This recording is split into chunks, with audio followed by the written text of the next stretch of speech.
Good evening, this is my oral presentation on Burchard et al.'s paper, Virtual Reality Compared with In Vivo Exposure in the Treatment of SAD or Social Anxiety Disorder, a 3-arm randomized controlled trial.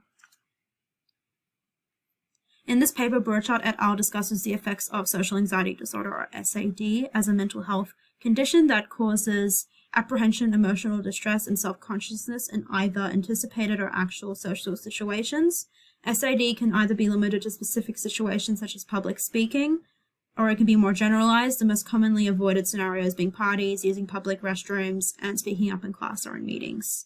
It has a high prevalence, being listed as the 4th most prevalent mental health disorder, with a lifetime prevalence of 12%. Despite its high prevalence, SAD is vastly undertreated, which may be a direct consequence of the disorder's symptoms acting as a deterrence from seeking professional treatment. This is demonstrated in a study done by Olson et al. That evaluated barriers to treatment options and found that individuals with social anxiety were less likely to receive treatment or to receive professional help. This was due to them feeling ashamed of what others would think of them, and cognitive behavioral therapy, or CBT, being one of the main treatment options for SAD did not help. Although CBT is the most viable treatment option for SAD, it presents many disadvantages since it typically involves a group setting, talking to healthcare professionals, and a lack of privacy, which exposes individuals with SAD to unwanted social interactions, which further deters them from seeking treatment. The refusal of treatment has various consequences, such as the risk of the individual's symptoms developing into depression, addiction, or suicide ideation, which in turn leads to more severe health complications. Burchard offers virtual reality exposure therapy, or VRET, as a solution to CBT's drawbacks. No longer needing in vivo participants for exposure makes it less frightening for patients, which is demonstrated through Garcia Palacios et al.'s clinical study, which found that 76% of individuals preferred VR exposure over in vivo exposure, with the refusal rate for VR exposure being 3% and the refusal rate for in vivo being 27%. The study supports the viability of VR exposure as a treatment option, especially for patients with SAD that exhibit treatment avoidance.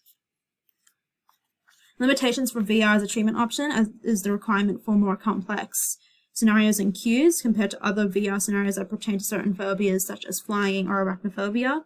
There's also doubt that VR can effectively elicit distress, which is discussed in a study done by Owens-Bedell et al. That concluded that VRT had some effect with heightening physiological and subjective distress, but participants reported that VRET produced a moderate level of immersion that did not match an actual in vivo audience.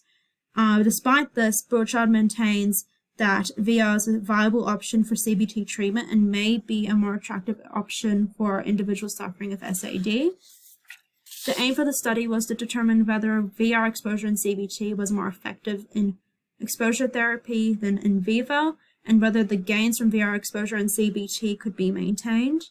It was hypothesized that CBT in VR would be more effective and convenient for therapists than CBT in vivo, and would have a similar amount of gains over a 6-month period.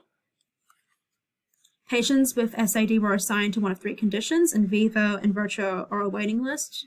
In virtuo is the VR condition. Both conditions engage in exposure therapy for 20 to 30 minutes a session.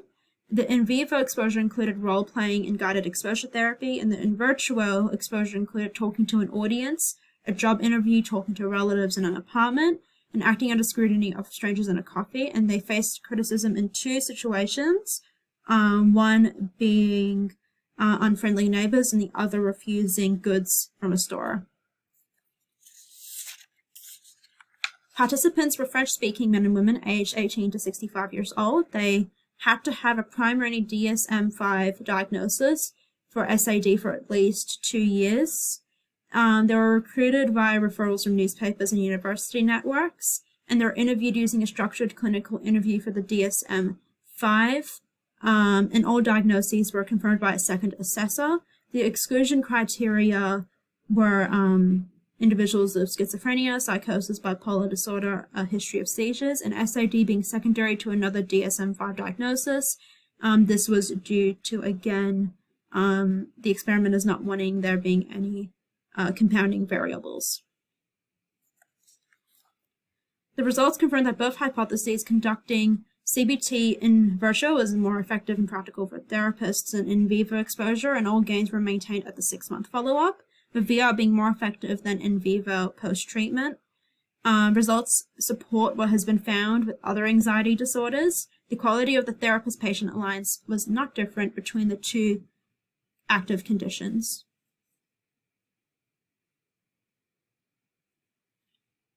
This study assessed the burdens, challenges, and costs of VRET due to the results of finding CBT in virtual is more effective and practical.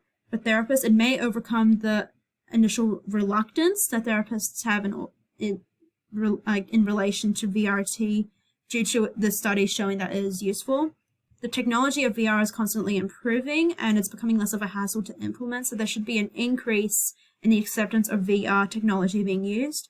More complicated social interactions can be implemented, environments can become more immersive and refined, and this can allow more inhibitory learning, and it can allow further dispelling of irrational thoughts that are connected to SAD.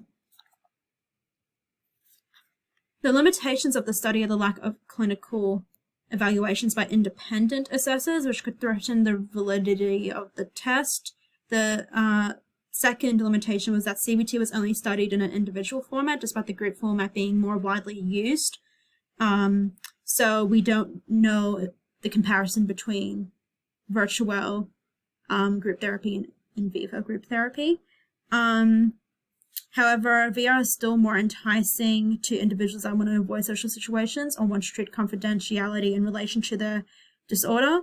Thirdly, the addition of physiological measures in order to better understand the effects of VRT should be implemented, maybe with the use of D-cyclocloserine, due to its ability to enhance the emotional learning component of exposure therapy and accelerate associative learning, which could help understand the effects of VRT.